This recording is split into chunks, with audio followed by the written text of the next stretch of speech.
Olá, tudo bem? Começa agora o programa Educação e Cidadania, uma produção da Fundação Universitária Vida Cristã. Invista no seu futuro. Pós-graduação na Fafem Mococa. Controladoria e Finanças. MBA em Gestão Empresarial. Recursos Humanos e Gestão de Pessoas. Professores mestres e doutores da USP. Informações www.fafem.com.br. No programa de hoje, vamos falar sobre o bullying, um tema que é cada vez mais discutido em escolas do Brasil e do mundo. O termo compreende vários tipos de agressões, entre crianças, jovens e até mesmo entre adultos. No programa Educação e Cidadania de hoje, eu converso com a pedagoga e mestre em educação Rafisa Roberta de Souza Mônaco e com a psicóloga Yara Ribeiro Ferreira da Silva. Obrigado, Rafisa, pela presença aqui no programa Educação e Cidadania. Obrigada. Obrigado, Yara. Eu que agradeço. Yara, para a gente começar o programa, explica um pouquinho o que é o bullying. Bom, o bullying, na verdade, é um termo inglês, né, que não tem um equivalente na nossa língua e que ele é utilizado para descrever agressões, né, que podem ser físicas ou psicológicas, que são geralmente praticadas propositalmente e com uma certa frequência. E em algum espaço, algum ambiente específico ou não? Na verdade, não, né? Os cenários em que pode ocorrer o bullying são vastos, né? Hoje, o olhar está mais voltado para a questão educacional, né? Até porque é um ambiente, é um contexto onde é mais frequente, né? Mas existem outros contextos, até mesmo ambiente de trabalho, né? A própria comunidade. Bom, Rafisa, apesar de ser um termo relativamente novo, né? A gente ouve há algum tempo a discussão mais frequente sobre o bullying, é um caso e um problema bem antigo, né? Sim, o bullying sempre existiu. Entretanto, o primeiro que associou a palavra ao fenômeno foi um professor universitário da Noruega, Dan Owis, em 1970. Ele fez uma pesquisa entre jovens com tendências suicidas. E aí ele descobriu que a maioria desses jovens, em algum momento das suas vidas, sofreu uma ameaça.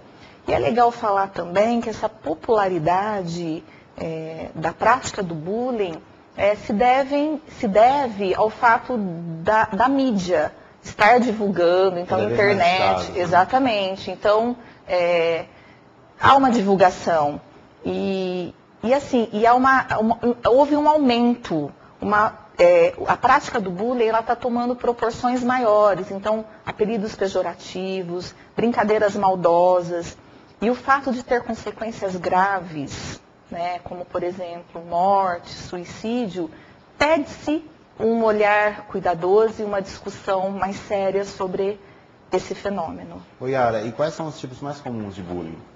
Bom, nós dividimos o bullying em duas características, né? Que pode ser o bullying direto ou o bullying indireto. O bullying direto seria mais a agressão física propriamente. Daí ela é mais praticada por garotos, né? Ela é mais comum no sexo masculino. Até pela própria, né, característica. Essa é uma faixa etária que acontece com mais frequência ou não? Na verdade, não. Né? Ele pode se desenvolver a qualquer época, né, da vida. Tanto na infância quanto na idade adulta, pode estar acontecendo o bullying. E o bullying indireto, né, que seria uma espécie de agressão social. E que é mais típico do comportamento feminino. Né? Então, os meninos, eles partem mais para a agressão física e as garotas já ficam mais na agressão social. Você acha que o fato das crianças, no caso, cometerem um bullying, está bem relacionado à questão de aceitação em grupos, né? Eu tenho que agredir porque aquele grupo da qual eu pertenço também agride outras crianças, ou não, está condicionado mesmo à personalidade, à educação? Então, a educação tem um forte componente, né? Eu acredito que seja, assim, o principal, a base, né, do comportamento de bullying. A educação, principalmente, né, dentro do lar, dentro de casa. Aquela educação que a gente fala, educação de berço, né? Isso, exatamente. Né, os pais têm um papel muito importante nesse sentido. Mas, realmente, assim, pode acontecer, né, de que isso esteja ligado, de uma certa forma, a um certo status, né, dentro do grupo.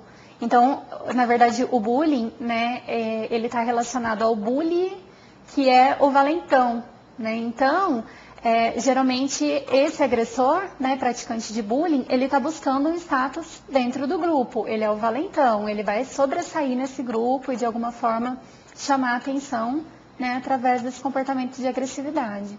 Rafisa, existe alguma explicação para que esses casos de bullying aconteçam com mais frequência no ambiente escolar? Então, acho que a Yara já iniciou, né, essa conversa. Eu entendo assim que a gente deva favorecer um espaço favorável de comunicação.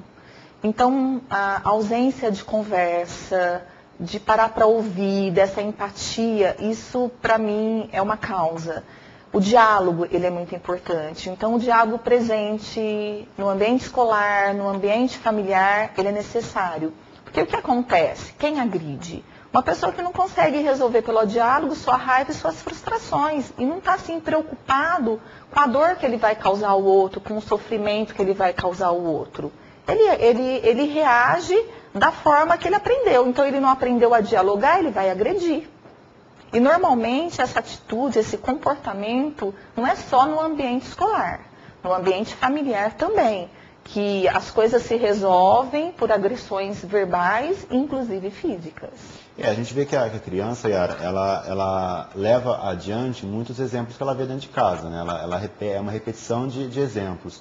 Isso que a Rafisa colocou. Se ela convive num ambiente onde não há harmonia, onde os assuntos são resolvidos com a violência, ele vai levar isso adiante. Sim, com certeza. Né? Violência gera violência sempre. Né? Então, há uma reprodução, sim, dos comportamentos que na verdade, a gente vive de uma aprendizagem. Né? Tudo que é socialmente determinado vem dessa aprendizagem inicialmente familiar, né? Principalmente. Rafisa, e a criança que ela é vítima do bullying, ela tem um desempenho afetado no rendimento escolar?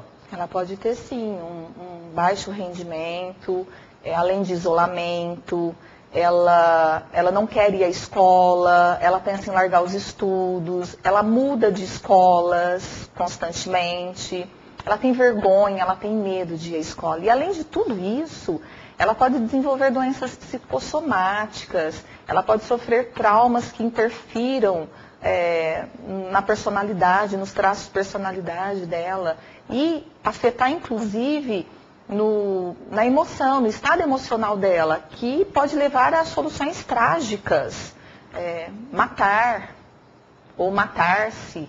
Então, é uma questão que a gente tem que ter um cuidado, um olhar mais atento. É uma preocupação que deve ser contínua, né? Exatamente. Yara, e os pais que estão em casa, por exemplo, estão assistindo hoje, tem alguma forma, algum comportamento básico de uma criança que está sofrendo bullying, para que o pai, muitas vezes o pai não sabe o que acontece no ambiente escolar, até que a Rafisa colocou da falta de envolvimento com a escola. Mas a criança que sofre o bullying, ela demonstra algumas características de que ela está sofrendo essa violência? Sim, existem algumas características. Eu acredito assim, que primeiro a gente precisa enfatizar a importância, né, da participação dos pais na vida dos filhos de forma geral, né, tanto no grupo de amigos, como dentro do ambiente escolar, né, precisa ter uma atenção. Né? E a criança que geralmente é vítima de bullying, ela vai ser, como a Rafisa já disse, uma criança mais retraída, né, mais quieta, ela tem uma certa dificuldade, né, de se expor. Ela acaba aceitando essa agressão de uma forma muito passiva. Né? Uma criança que geralmente está isolada, principalmente no ambiente escolar, né, é aquela criança que ela é sempre assim, em brincadeiras de grupo, ela é a última a ser escolhida, né? Ela está sempre meio de canto, não se mistura muito, né? Tem esse isolamento social, às vezes ela procura a companhia de um adulto que vai trazer para ela uma sensação de segurança. Né? Então, aquela criança que está sempre meio que destoando do grupo, né, a gente precisa ficar atento. E muitas vezes tem até alguns sintomas físicos. Né? Então, vai chegando perto do horário de ir para a escola, né, ou então vai chegando, né, a segunda-feira, a criança já começa a ter dor de cabeça, dor de estômago, enjoo, sempre tem alguma reclamação, sempre tem um motivo. Ela reluta ao máximo a ir para a escola. Exatamente. E aí vão ser comuns, né, as faltas, o baixo rendimento escolar. Afisa, a gente tem falado muito da questão do bullying sofrido no ambiente escolar, dentro da sala de aula. E nisso o papel do professor é fundamental, de observar se essas crianças estão sofrendo ou se estão cometendo bullying. Qual que é a postura do professor em sala de aula para tentar minimizar essa situação? Então, como agir, como fazer, o que fazer. Acho que inicialmente tem que haver uma conscientização da comunidade escolar. Quem faz parte dessa comunidade escolar? Pais, alunos, professores, diretor, coordenador, voluntários, porque hoje a escola é aberta à comunidade. Então, todas aquelas pessoas que fazem parte dessa comunidade escolar, elas têm que ter a conscientização do que é o bullying, por que o bullying acontece, quais as consequências dessa prática.